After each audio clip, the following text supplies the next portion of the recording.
suspect, Andrew McGann, getting arrested.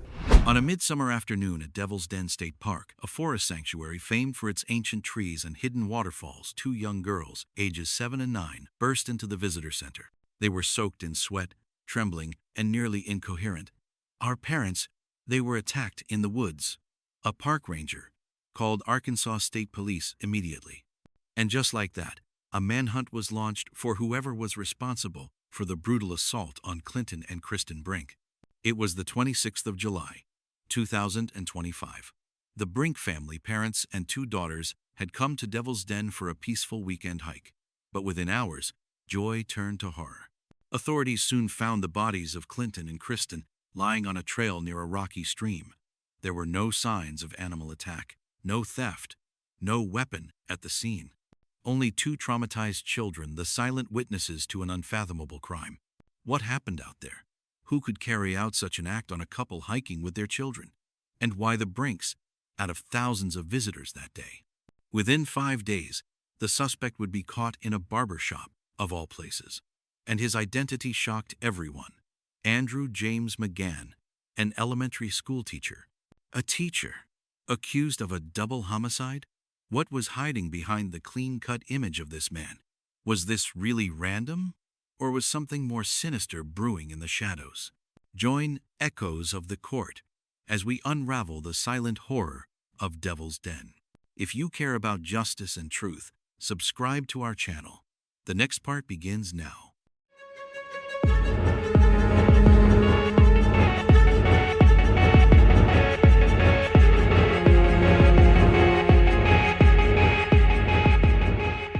Devil's Den is not a remote wilderness. In the summer, it draws hundreds of families, campers, hikers, and nature lovers hoping to disconnect from the chaos of daily life. The Brinks were no different. Clinton and Kristen, an engineer and a teacher from Van Buren, Arkansas, wanted their daughters to grow up with a connection to the outdoors. On the afternoon of the 26th of July, they set out on one of the park's most scenic trails, winding past mossy rocks and towering maples. According to the girls, the hike began normally. They carried water, a camera, and plans to return before sunset. None of them had any idea someone was watching them hidden just beyond the trees. Around 2:30 p.m., as the family paused near a shallow stream, a man emerged from the woods. He didn't speak. He didn't threaten. He acted with horrifying speed and precision. The attack lasted only minutes. The two children, too young to process what was happening, ran. When rangers and police reached the scene, they were stunned. The parents lay lifeless, several feet apart. There were no signs of a struggle, no valuables missing. Both victims had been stabbed multiple times deliberately, with chilling focus. One detective would later call it the coldest violence I've seen in 20 years. From the outset, animal attack and accident were ruled out. This was murder with intent. But why? The Brinks were not involved in crime. They had no known enemies. They weren't followed. They were a normal family on a hike. The story exploded across the media. A teacher, an engineer, two daughters. No warning, no motive, no trace of the attacker, at least. Not yet. But from this eerie silence, the manhunt began. And this time, the public would not stay quiet.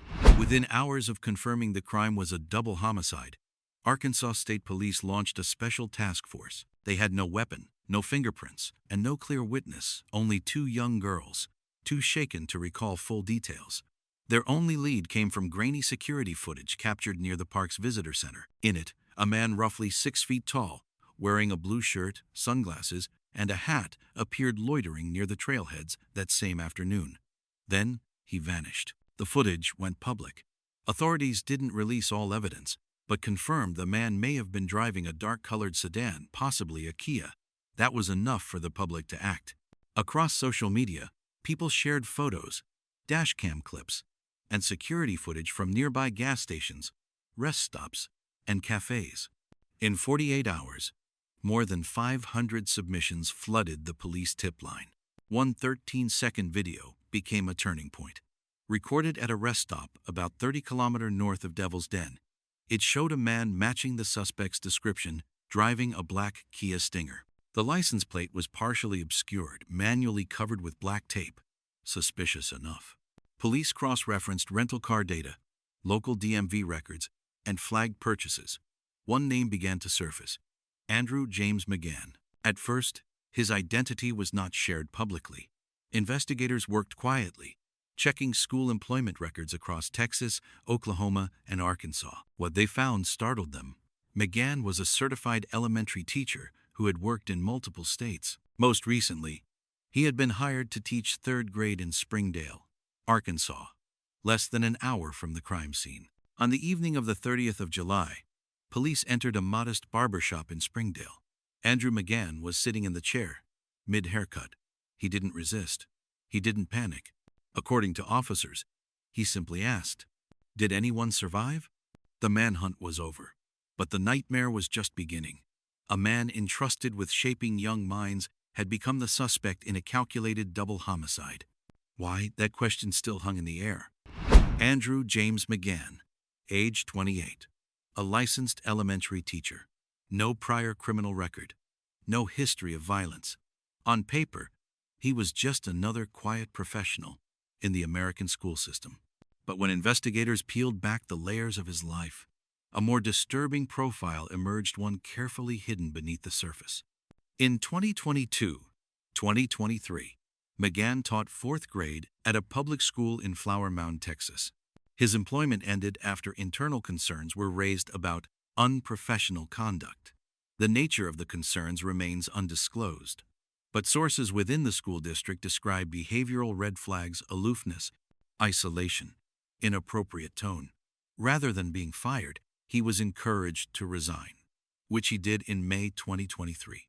Within months, McGann resurfaced in Oklahoma, teaching fifth grade at Spring Creek Elementary in Broken Arrow. He passed standard background checks and began teaching that fall. Colleagues recalled him as polite but distant, someone who kept to himself and avoided school functions.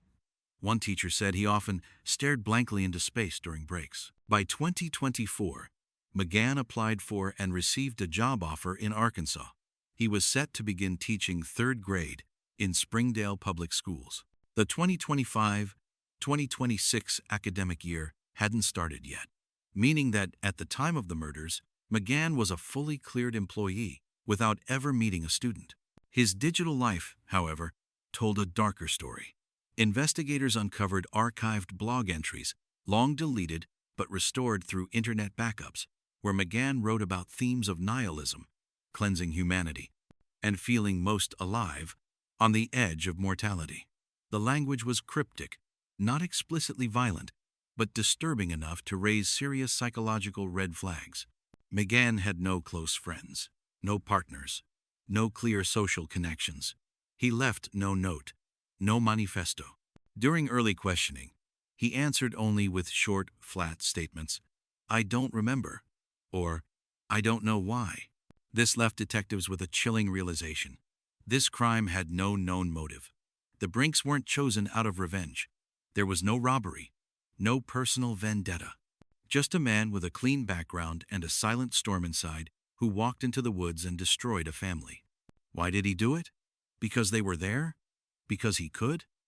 After Andrew McGann's arrest, prosecutors knew they were dealing with a rare type of suspect, not one driven by jealousy, money, or rage, but something far more opaque. He didn't run. He didn't destroy evidence. He didn't confess. He simply existed, present, passive, detached. Criminal psychologists were brought in. Preliminary evaluations suggested McGann showed signs of narcissistic personality disorder and possible dissociative tendencies, meaning he could commit acts of extreme violence without guilt, remorse, or emotional connection. That chilling detachment matched the calm police noted when he asked, "Did anyone survive?" When police searched McGann's black Kia Stinger, the physical evidence told a brutal story. In the trunk, a blood-stained shirt. In the back seat, dried blood matching the DNA of both victims. Strands of Kristen Brink's hair were found beneath the rear floor mat. No knife was recovered, but gloves, alcohol wipes, and a paper map of Devil's Den were. The map had one trail marked in red ink, the same trail where Clinton and Kristen were murdered. Though he left no written plan, investigators believe this was no impulsive act. McGann had prepared. He chose a secluded route, arrived alone, brought tools to conceal his tracks. Whether he knew the Brinks specifically or simply selected them as targets of opportunity remains unclear. But the evidence suggested intention, cold and precise. McGann's online history added new layers of horror. He had browsed obscure forums discussing human cleansing, natural reordering, and philosophical justifications for population reduction. One post read, "Some forests are sacred because they remind us who doesn't deserve to return." His exact participation in these discussions remains under investigation, but the rhetoric mirrors classic signs of radical, misanthropic thinking. With the combination of forensic evidence, digital trails, and behavioral patterns, the state built a powerful case for capital murder. Yet what truly unsettled the public was this: the randomness. He didn't know the victims. They were not part of his life. He had no visible grudge. And that, perhaps, is what makes him most terrifying: a person capable of unspeakable harm, whose motive is as quiet and unreadable as the forest he attacked in. Days after his arrest, McGann was formally charged with 2 counts of capital murder. In court, he neither confessed nor denied. He said nothing. He avoided eye contact. He stared at the floor. Appointed defense attorneys struggled to define a legal strategy because their client offered them no insight, no defense, no answers. Inside the interrogation room, McGann barely spoke. He admitted no prior relationship with the Brinks, no conflict, no history, nothing to explain why he crossed their path that day in the woods. As investigators later confirmed, this was a completely random act. But for Clinton and Kristen Brink, and for their daughters who survived, the randomness only deepens the pain. In just minutes, a family was destroyed. 2 young girls are now orphans living with relatives, carrying scars they'll never be able to fully explain. Their last memory of their parents isn't a picnic, or a bedtime story, or laughter. It's blood, confusion, and running for their lives through the forest. Public outrage erupted. People demanded answers from the education system. How did someone like McGann pass background checks in 3 states? How could schools miss the warning signs, his abrupt resignations, his emotional distance, his isolation? Had anyone taken the time to ask the right questions?